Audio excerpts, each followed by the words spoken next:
নমস্কার বন্ধুরা, এই চ্যানেলে তোমাদের সবাইকে স্বাগতম। তো বন্ধুরা, তোমরা কেমন আছো? আশা করি দেশ কিংবা দেশের বাইরে যে যেখান থেকে আমার ভিডিওটা দেখছো সবাই ভালো আছো আর সুস্থ আছো।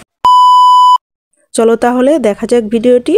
তো বন্ধুরা দেখো, প্রথমে আমি বাটিতে অল্প আটা নিয়ে এভাবে আমি আটা চালতে শুরু করেছি। দেখো, কেননা এটাতে এভাবে দিলে কি হবে যে আটাটা যে চারদিকে পড়ে যায়, ছোট পাত্রের মধ্যে যদি নাও তুমি আটা, তাহলে কিন্তু সেটা পড়ে যায়। তো এভাবে যদি তোমরা চেলে নাও তাহলে কিন্তু খুব সুন্দরভাবে আটা নিজেও পড়বে না আর সুন্দরভাবে চালাও হয়ে যাবে। তো তোমাদের কাছে কেমন লাগলো আইডিয়াটা অবশ্যই জানিও। তারপর বন্ধুরা দেখো, আমি নিয়ে নিচ্ছি এখানে লিচি। তো দেখো, এখানে লিচি তোমরা চাইলে 4টা 5টা লিচি একসাথে করেও করতে পারো। তো এই দুটো আমি একসাথে নিয়ে বেলে দেখিয়ে দিচ্ছি। খুব সুন্দর কিন্তু বেলে একসাথে দুটো রুটি একসাথে বেলা যায়।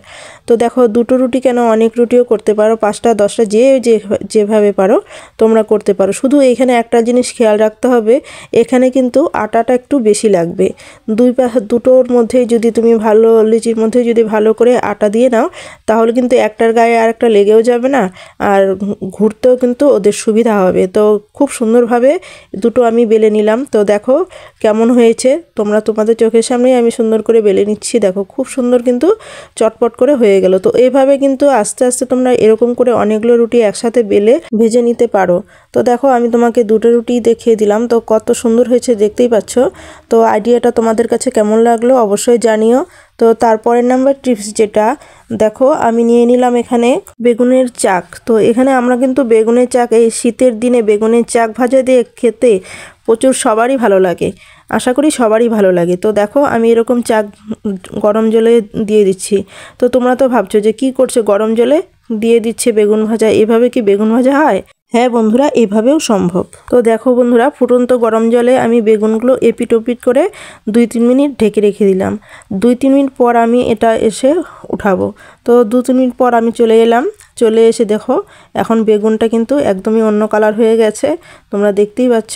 তো বেগুনটা কিন্তু একদমই অন্য কালার হয়ে গেছে। টেনে টেনে ভিডিওটা দেখো না, তোমরা যদি স্কিপ না করে ভিডিওটা দেখো তাহলে বুঝতে পারবে। আর এত স্বাদ হয়েছে খেতে, তোমরা একবার খেলে তোমরা দ্বিতীয়বার আবার অবশ্যই করে খেতে চাইবে। তো দেখো, বেগুন ভাজাগুলোর মধ্যে আমি এখন বেগুনের মধ্যে দিয়ে দিচ্ছি হলুদ, লবণ, লঙ্কার গুঁড়ো, এখানে 1 ফুটা চিনিও দিয়ে দিচ্ছি। হাতে একটু সাদা তেল নিয়ে আমি এগুলোর মধ্যে মেখে দিব। তো দেখো, তোমরা কিন্তু এখানে রিফাইন অয়েলের জায়গায় সরিষার তেলও ব্যবহার করতে পারো। আমি রিফাইন অয়েল ব্যবহার করলাম। তো দেখতেই পাচ্ছ আমি এখানে সামান্য তেল হাতে নিয়ে এখানে ব্যবহার করছি। তো মেখে ভালো করে একটা মেখে, এখন কিন্তু আমাদের কিছু সময় মেখে রেখেও দিতেও হবে না, এখন কিন্তু আমরা এটাকে ভেজে নিব। তো দেখো, আমি সামান্য পরিমাণ কড়াইয়ে তেল দিয়ে, সামান্য পরিমাণ দেখতেই পাচ্ছ কতটুকু তেল দিয়েছি, আর এই তেলের মধ্যেই আমি এই বেগুনগুলোকে ভেজে নিব। খুব সুন্দরভাবে বেগুনগুলোকে আমি এপিট ওপিট ভালো করে ভেজে নিব। সত্যি বলছি বন্ধুরা, খেতে যা টেস্টি হয়েছে না, তোমরা একবার করে খেলে দ্বিতীয়বার আবার করে খেতে চাইবে। তো তারপর দেখো, বেগুন ভাজাটাকে আমি এপিট ওপিট করে ঢেকে দিয়েছিলাম। তো দেখো কালারটা কি সুন্দর হয়েছে, আর ভাজাও কিন্তু হয়ে গেছে, একদমই নরম হয়েছে, খুবই সুন্দর হয়েছে ভাজাটা, কালারটাও খুব সুন্দর হয়েছে। তো বন্ধুরা কেমন লাগলো তোমরা অবশ্যই জানিও। তো তারপর বন্ধুরা দেখো, আমি হাঁড়িতে ভাতের জল বসিয়েছি। হাঁড়িতে কিন্তু অল্প জল দিয়েছি, উপরেও দিয়েছি জল, দুটো মিলে যতটুকু আমার জলের দরকার ততটুকু, কিন্তু ভাতের জন্য যতটুকু দরকার ততটুকু আমার হয়ে যাবে। তো সেই চিন্তা করে উপরে জল বসিয়ে দিয়েছি, আর নিচেও জল হয়েছে। নিচের জলটা গরম হলে উপরেরটাও হয়ে যাবে। এই যে আমার চাল ধুয়ে রেখে দিয়েছিলাম, এটাতেও আমার গ্যাসটা কম পুড়াবে। তো এভাবে কিন্তু আমি করে থাকবো। তো যখন আমি চালটা দিয়ে দিব তখন ওই অল্প জল গরম হতে হতে উপরের জলটা কিন্তু আমি আস্তে আস্তে ঢেলে দিতে পারবো। তো এভাবে কিন্তু অনেক গ্যাস পুরানো কম হবে। তো এই টিপসটি তোমাদের কাছে কেমন লাগলো অবশ্যই জানিও। তারপরের নাম্বার টিপস যেটা, বন্ধুরা দেখো, গ্যাস সিলিন্ডার আমাদেরকে যখন দেওয়া হয় তখন কি তোমরা কেউ চেক করো গ্যাস সিলিন্ডারটা লিক করছে কিনা, গ্যাস বেরোচ্ছে কিনা, এটা তোমরা কি পরীক্ষা করে দেখো না? তো দেখো বন্ধুরা, এটা কিন্তু অবশ্যই আমাদের দেখা দরকার যে গ্যাস লিক হচ্ছে কিনা। তো আমরা কিভাবে করব? তো দেখো বন্ধুরা, আমি জল নিয়ে নিচ্ছি বাটিতে, আর জলটা নিয়ে এখানে আমি চামচ দিয়ে এইটার মধ্যে দিয়ে দিচ্ছি। তো এখানে দিয়ে দিচ্ছি, এই জলটা যদি বুদবুদ করতে থাকে, ফেনা উঠতে থাকে, তখন বুঝতে হবে যে এটা লিক আছে।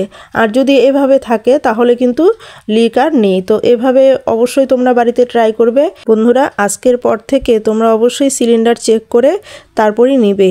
তো আশা করি ভিডিওটি ভালো লেগেছে। ভিডিওটি ভালো লেগে থাকলে লাইক, কমেন্ট, শেয়ার করে দিও।